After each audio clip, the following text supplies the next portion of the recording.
아니, 결혼 계획부터 크게 없었죠. 20대 중반 오랜 기간 연애했던 사람과의 이별 후 결혼 생활은 물론 연애 생각조차 없었거든요. 그냥 내 한 몸이나 잘 지키기도 힘든데 다른 사람과 함께하는 삶이 그려지지 않았죠. 주변에선 제 오랜 연애가 끝난 이후부터 계속해서 소개팅을 주선해주려 했어요. 거절하기 몇 년, 저의 다짐은 더 확실해지기만 했죠. 그러다 제가 이제 막 20대 후반이 되었을 때 저희 언니가 결혼을 했어요. 언니가 원하는 사람을 만난 거죠. 그리고 서로 존중하고 배려할 줄 아는 부부이기에 자연스럽게 저도 결혼 생각이 다시금 생기기 시작했습니다. 저희 언니 부부는 딩크족이에요. 아이를 좋아하지만 아이는 전적으로 임신하는 언니의 결정이라는 형부와 임신 육아에 회의적이었던 언니는 아이가 없어도 행복할 수 있다는 결론을 내렸더라고요. 참 언니다운 결정이었습니다. 그러던 중 제가 결혼을 생각하게 되는 결정적인 계기가 되는 사건이 발생했어요. 저희 언니는 예전부터 몸도 가녀리고 여린 사람이었어요. 어릴 때부터 자주 쓰러지기도 했죠. 그리고 결혼한 형부는 건장한 체격에 언니랑 연애할 때도 항상 보디가드처럼 언니 옆에 딱 붙어 무슨 일이 일어나지 않게 했죠. 애초에 언니가 무리할 일을 형부가 만들질 않으니 이제 언니 걱정은 하지 않아도 되겠구나 생각했었죠. 그러다 어느 날 언니가 쓰러졌다는 연락을 받았습니다. 언니가 딱히 쓰러질 일이 없는 것 같은데 무슨 일인가 싶었죠. 알고 보니 더운 날 일 때문에 밖에 있다가 더위 때문에 쓰러졌다는 거예요. 정말 오랜만에 언니가 쓰러졌다는 소식을 듣고 너무 놀라 병원으로 달려갔고 그날 처음 봤어요. 그 커다란 형부가 펑펑 울면서 언니 손을 잡고 있는 모습을요. 그저 잠깐 기절에 링거 맞고 있는 언니 손을 잡고 내 편은 당신밖에 없는데 놔두고 어디 가면 안 된다면서 울더라고요. 웃기게도 그 모습을 보니 결혼이란 게 정말 가족을 만들어 내 편을 만드는 일이구나 하고 깨닫게 된 것 같아요. 그때부터 저도 가정을 만들어야겠다는 생각을 하게 된 거죠. 다만 언니의 결혼으로 독신의 마음을 접고 결혼을 해야겠다 마음 먹었으면 이왕 결혼할 거 아이 한 명은 낳고 싶다는 생각이 들었어요. 그리고 들어오던 소개팅 거절을 그만두고 적극적으로 소개팅에 나가기 시작했습니다. 연애를 쉬었던 상태지만 오히려 그래서 무엇을 봐야 할지가 확실해졌죠. 언니 부부가 제 우상이다 보니 대화가 잘 되고 상대방을 배려하는 사람이었으면 했어요. 근데 생각보다 쉽지 않더라고요. 서너 번의 소개팅을 실패한 그 시점에 남편을 만나게 되었습니다. 남편과의 첫 만남은 즐거웠어요. 관심 분야는 달랐어도 관점이 비슷했고 이야기를 잘 들어주고 상대방의 말에 또 다른 주제를 만들어낼 줄 아는 사람이었어요. 무엇보다 같이 있는 시간이 편하고 재미있는 사람이었습니다. 제가 낯을 많이 가리는데도 원래 알던 사람처럼 편한 시간을 보낼 수 있었던 것도 매력적이라 느꼈죠. 첫 만남 이후 남편은 하루 만에 연락해 애프터 신청을 했고 그렇게 일주일에 2번 총 한 달 썸을 타고 저희는 연애를 시작하게 되었습니다. 그때 제가 그랬어요. 나는 결혼식은 사실 그렇게 중요하다고 생각하진 않아. 나도 그런 편이긴 한데 근데 여자들은 웨딩드레스에 대한 로망이 있잖아. 그런 건 없어? 딱히. 사실 난 행복한 가정에 더 로망이 있지 그 가정을 만들기 위한 과정은 별로 관심이 없거든. 참, 이런 것도 비슷해서 좋다. 그래도 나중에 또 생각이 바뀌어서 못하면 아쉬울 수도 있으니까 충분히 고민해보자. 아니면 남들 하는 거 그냥 우리도 다 해보자 생각하는 것도 좋고. 전 결혼을 목표로 하기엔 20대 후반에 시작한 이 연애가 딱이라 생각했어요. 근데 남편도 결혼에 굉장히 적극적인 편이라 저희는 연애 시절부터 미래 이야기를 하며 자녀 계획까지 세울 정도였습니다. 비슷한 사람들끼리 잘 만났다 생각했죠. 다행히도 자녀 계획에서도 생각이 비슷해. 둘 다 한 명만 낳아 잘 기르자는 말로 자녀는 외동으로 갖자고 말하곤 했었죠. 남편과 전 둘 다 직장이 비교적 자유롭기 때문에 외동으로 키워도 외롭지 않게 기를 수 있을 것 같았거든요. 그 외에도 성격과 성향, 입맛 등 여러 가지로 잘 맞았던 저희는 비교적 짧은 연애 후 결혼을 하기로 했습니다. 결혼 과정을 생략하기엔 이젠 본인이 아쉽다며 결국 결혼식까지 빠짐없이 준비한 후 남들 다 하는 것까지 하면서 저희는 가족이 되었어요. 서로에게 꼭 든든한 편이 되어주자고 약속하며 반지를 나눠 끼던 그날이 아직도 생생하네요. 연애 내내 잘 맞았던 둘이 조금씩 달랐던 부분까지 맞춰나가며 살다 보니 결혼 1년 차까지도 연애하듯 지내 즐거웠습니다. 평일엔 함께 아침, 저녁은 웬만하면 꼭 먹으려 노력하고 주말엔 특별하지 않아도 하루는 꼭 데이트하면서 보냈어요. 언제 또 우리만의 시간이 생길지 모르니까요. 그렇게 지내다 보니 사실 둘이 지내는 생활도 행복했어요. 서로만 생각하고 배려하고 챙기며 살다 보니 마음도 풍족했죠. 여러모로 몸과 마음이 건강해지는 기분까지 들었죠. 그래서 아이 생각은 조금 미뤄두기로 했어요. 사실 결혼은 아직 어리다며 충분히 즐기고 손주야 나중에 봐도 된다 말씀해 주시던 시부모님이 계셨기에 가능했을지도 모르죠. 그리고 주변에 기혼자는 있어도 아이 있는 집은 아직 없다 보니 아이가 현실적인 문제로 다가오지 않은 것도 있었어요. 그렇게 둘만 신경 쓰며 사니까 신혼 초에는 여행도 참 많이 다녔어요. 이리저리 해외여행도 다니면서 온전히 저희에게 시간과 비용 할애하는 것에 집중했죠. 나중에 아이 낳으면 가기 힘들다는 말을 주문으로 툭 하면 다른 나라로 떠나곤 했습니다. 남편과 전 여행 스타일도 잘 맞았거든요. 남편은 계획 짜는 것을 좋아해 뭐든지 철저하게 준비해뒀다면 전 융통성이나 유연성이 좋아 생각하지도 못한 일들을 해결했어요. 그리고 세워진 계획에 군말 없이 따르는 편이었죠. 어느 나라를 가든 큰 싸움 없이 즐거운 추억만 쌓이니 계속 이렇게만 지내면 소원이 없겠다 생각했습니다. 그리고 저흰 손발만 잘 맞는 게 아닌 밤에도 잘 맞아 정말 운명이라 생각했어요. 그러던 중 어느 날 남편의 큰 누나, 그러니까 제 신우가 따로 불러 말을 하더라고요. 언제까지 그렇게 맘 놓고 애 생각 없이 둘이 살 거냐고요. 물론 신혼이니 둘이 사는 게 아직은 좋을 수 있고 본인 부모가 철없는 어린애들이라 봐준다곤 하지만 그렇게 생각 없이 준비도 안 하고 애 낳는 걸 미루다간 나중에 늦는다고 꾸짖더라고요. 신우의 말에 전 대답을 할 수 없었습니다. 큰 신우는 저보다 5살이나 많았고 아무래도 시댁 식구였으니까요. 옳게 내 동생이야 원래 이러니 저러니 좋다고 하는 애라고 쳐. 옳게는 그래도 똑 부러지는 거 아니었어? 그렇게 가만히 있다고 갑자기 애가 생기는 것도 아니고 만약 생긴다 해도 준비가 된 상태에서 받아들이는 게 좋지 않겠어? 그래서 제가 일단은 네, 무슨 말씀하시는지 알아요 라고 넘어가려고 했는데 알아? 그럼 정말 좀 깊게 고민 좀 해봐. 아직 어리다고 가만히 있는데 솔직히 내가 보기엔 그렇게 시기가 이르지도 않아. 두 사람 곧 30대인데 그럼 그땐 시간이 얼마나 빠르게 가는 줄 알아? 내가 진짜 걱정이 돼서 그래. 걱정돼서. 가만히 듣고 있다간 끝도 없이 혼자 연설할 것 같아. 형님이 뭘 걱정하고 계시는지 알아요. 저도 아니랬던 것 같고요. 깊게 생각하고 그이랑 대화도 해볼게요 라고 또 한 번 덮었죠. 그래, 두 사람이 알아서 하겠지만 내가 괜히 조바심 나서 한마디 했어. 이해하지?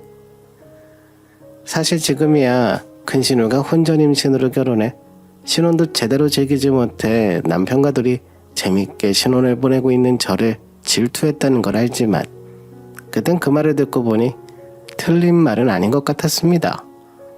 자녀 계획이 없는 것도 아니면서 차일피일 미루다 보면 나중엔 정말 그 시기를 놓칠 수 있겠다는 생각이 들었죠. 신우와 대화하고 그날 저녁 바로 남편과 자녀 계획에 대한 진지한 대화를 나눴습니다. 남편도 저와 비슷하게 현재에 만족하고 있었지만 본인 누나의 말을 전하니 틀린 말도 아닌 것 같다며 저에게 의견을 물어봤죠. 그리고 둘이 곰곰이 생각해 본 결과 아이 낳을 준비를 하기로 했습니다. 미뤄뒀던 아이 계획을 앞당겨 급하게 준비하다 보니 정말 할 게 많았죠. 그렇게 정신없이 아이 가질 준비를 하며 남편과는 애정의 전우애까지 더해져 더 끈끈한 사이가 되어갔습니다. 그리고 제가 31살, 결혼 2주년이 다가왔을 때 첫째 아이를 출산하게 되었어요. 처음으로 보는 저와 남편을 쏙 닮은 아이라니 감격스러울 뿐이었죠. 하지만 아이를 낳으면 그 과정이 잊어진다고 하던데 전 아니었어요. 임신하면서 너무나도 힘들었기에 예전과 마찬가지로 외동으로 키우자는 계획엔 변함이 없었죠. 아이를 키우면서 그 다짐은 더욱 굳건해졌습니다. 잠들었어? 오늘따라 정말 안 자네. 오늘 어린이집에서 하는 말이 점심이 입맛에 맞았는지 배부르게 먹더니 낮잠까지 푹 잤대. 너무 안 일어나서 선생님께서 둘러엎고 잠자리 정리하셨다는 거 있지. 아휴, 낮에 많이 자서 밤에 잠을 안 자는 거였구만. 고생했어. 육퇴 기념으로 맥주나 한잔 할까? 너무 좋아. 나 오늘 진짜 맥주 필요했어. 한 명일지라도 아이가 커가면서 할 일이 정말 많았어요. 남편도 육아를 열심히 도와주려고는 했으나 정말 도움뿐이지 바빠진 일로 독박 육아나 다름없었거든요. 아이를 낳고 재택근무로 바뀐 업무에 저는 아이도 돌보고 일도 하면서 집안일도 하는 슈퍼우먼이 돼야만 했습니다. 저에게 초점을 맞추며 살던 날들과는 정말 180도 다른 삶이었죠. 그래도 아이 얼굴을 보면 행복했어요. 이 작은 행복이 힘듦을 잊게 해주는 것 같았죠. 아이와 함께하는 삶이란 하지 않아도 정신없이 살다가도 아이 얼굴 보고 힘을 얻고 다시 정신없이 사는 일상이 반복이더군요. 그렇게 외동딸을 키우며 6년을 살아왔습니다. 외동딸로 끝난 손주지만 시부모님이나 저희 부모님 모두 손주 한 명인 것에 따로 불만은 없으셨어요.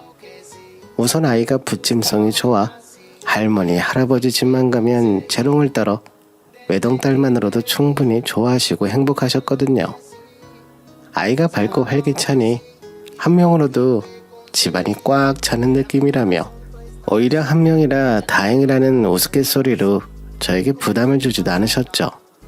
남편 또한 아이에 크게 욕심이 없었고 저희 부부야 한 명도 힘드니 하나라도 잘 길러보자며 살고 있었죠. 그래서 제 인생의 임신은 다시 없을 것이라 단정했습니다.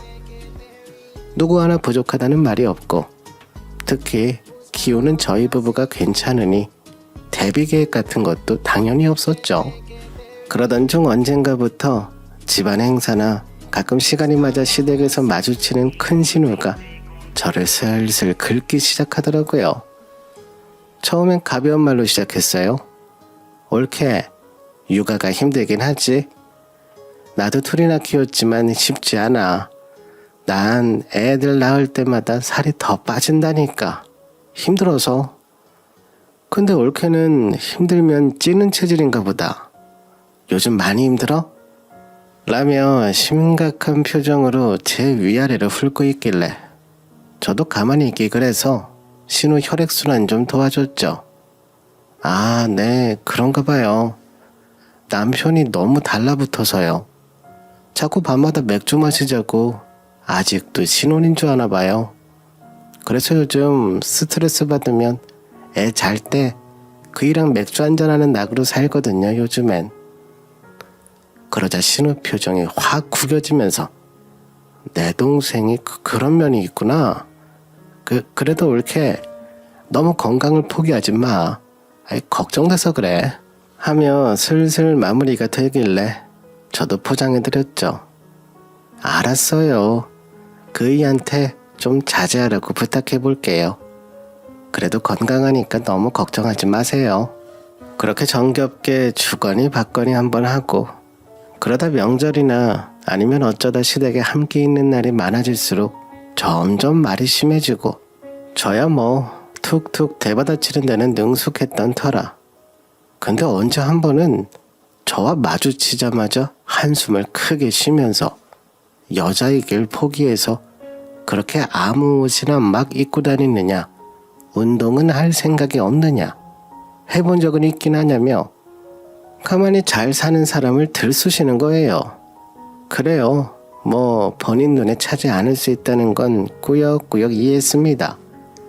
큰 신우는 저보다 5살이 더 많고 애도 2이나 낳았지만 동대문에서 옷장사를 하고 온라인 쇼핑몰에서는 가끔 본인이 모델도 하는 사람이라, 물론 신우가 모델을 하는 제품은 많이 안 팔리는 것 같더라고요. 근데 아무튼 스타일도 좋고 패션 감각도 좋아요. 그리고 운동을 꾸준히 하면서 관리를 열심히 해 어두울 때 언뜻 보면 20대 후반으로도 보일 수 있을 만큼 본인 주장이긴 한데 제가 봐도 동안이긴 했으니까요. 그래도 본인은 직업정신까지 들어간 관리고 저는 엄연히 다른 세상에 살며 나름대로 건강한 삶을 살고 있는데 만날 때마다 매번 면박을 주는 건 아니지 않나 생각이 드는 거죠. 아니 배고프면 그냥 집어먹지 굳이 옆에서 행복하게 먹는 사람을 들쑤실 필요는 없는 거잖아요. 그러다 어느 날 시댁에서 가족 사진 비슷하게 찍었는데 제가 너무 행복하게 집어먹었나 봐요. 제가 신우보다 더 나이 들어 보이더라고요. 그때 좀 충격이었죠. 분하기도 했고요. 그때부터 저도 관리라는 걸 시작하기로 했어요. 점점 더 세지는 신우의 말에 반박이라도 하고 싶어졌거든요. 운동이라곤 전혀 몰랐던 저는 처음엔 집 앞 운동장을 무작정 뛰기 시작했습니다. 운동장을 뛰며 운동하다 보니 흘리는 땀에 의한 상쾌함을 알겠더군요. 그렇게 매일 시간이 날 때마다 운동장을 뛰면서 운동에 재미를 붙이기 시작했습니다. 그리고 체력이 상승했다 느끼기 시작해 헬스를 시작하게 됐고, 러닝으로 많이 길러진 체력을 사용하여 아침 수영도 끊어 열심히 다니기 시작했습니다. 그렇게 식단 관리와 금주 등을 하는 등 처녀 때보다도 열심히 다이어트하며 관리한 것 같아요. 그렇게 3달을 지내다 보니 피부도 예전보다 매끈해졌고 당연하게 살도 많이 빠졌습니다. 늘 입던 바지들이 너무 커져서 고무줄 바지 제외하고는 하의를 싹 바꿨을 정도로요. 결혼 전 시절보다도 더 가벼워진 몸무게에 뿌듯했어요. 이제껏 내가 이렇게 열심히 운동했구나를 보면서 열심히 사는 나에 심취하는 기분이 들기도 했죠. 이렇게 열심히 관리하는 모습을 보이니 남편도 연애 때처럼 다시 사랑이 타오르는 것처럼 보였습니다. 애정 표현이 줄어든 지도 오래됐는데 관리 2달째부턴 매일 뽀뽀 한 번은 기본으로 하더라고요. 더럽게요. 신우의 말에 분한 마음이 들어 시작했지만 긍정적인 효과를 얻었으니 용서하기로 했습니다. 운동을 하며 체력을 기르다 보니 생활도 거뜬하게 해낼 수 있었어요. 전에 마냥 지치고 힘들기만 했는데 매일 운동을 하니 일상이 활기가 돌았죠. 그러다 어느 날 최근에 관리한다고 본인이랑 술도 안 먹어주지 않았냐며 남편이 제가 제일 좋아하는 닭발과 술을 사왔어요. 예전엔 종종 아이가 자면 맥주 한잔하며 둘만의 시간을 보냈었는데 오랜만에 그렇게 시간을 보내고 싶다고요. 저와 함께 술을 마시고 싶다는 게 정말 진심이었는지 낮에 아이를 시댁에 맡기고 오기까지 했더라고요. 남편이 제게 하는 소리가 더 예뻐지면 본인이 불안하다며 그 정도면 그만해도 되지 않겠냐고 남편의 달콤한 말에 홀랑 넘어가 버린 거죠. 그렇게 남편이 사온 닭발에 감탄까지 하며 맛있게 먹고 신나는 마음으로 맥주에 소주까지 조금 타 제조한 소맥을 한 모금 마시는데 세상에 근 3-4개월 만에 마시는 술에 정말 머리부터 발끝까지 피가 도는 기분이었습니다. 알딸딸하게 기분 좋은 상태로 남편과 그동안 묵혀뒀던 수다를 떨며 광대 아프게 웃기도 하면서 정말 즐거운 시간을 보냈어요. 오랜만에 마시는 술에 기분은 더 좋아지고 마시는 속도는 점점 빨라지고 쉴 새 없이 짠하다 보니 과음을 해버렸죠. 그리고 약간 희미한 기억에 그날 저희 둘째가 생기는 역사가 쓰였습니다. 그날 이후 식단은 놨어도 운동은 여전히 꾸준히 하며 건강을 유지하고 있었어요. 그리고 몇 주 뒤 문득 돌이켜보니 치렀어야 할 일이 여전히 일어나지 않았다는 것을 깨닫게 됐죠. 처음엔 갑작스럽게 시작한 관리로 잠시 멈췄나 생각했습니다. 그러다 벼랑간 떠오르는 희미한 기억들에 심장이 쿵 떨어지는 기분이 들며 임신일 수도 있다는 생각이 들었죠. 그 즉시 근처 병원으로 뛰어가 사온 테스트기엔 선명한 두 줄이 떠올랐습니다. 네, 하루의 역사로 둘째를 임신한 거죠. 남편에게 알리니 바로 집으로 돌아온 남편과 함께 간 산부인과에서는 부정할 새도 없이 임신이고 초기니 운동은 가볍게만 하고 잘 챙겨 먹으라는 말을 들었어요.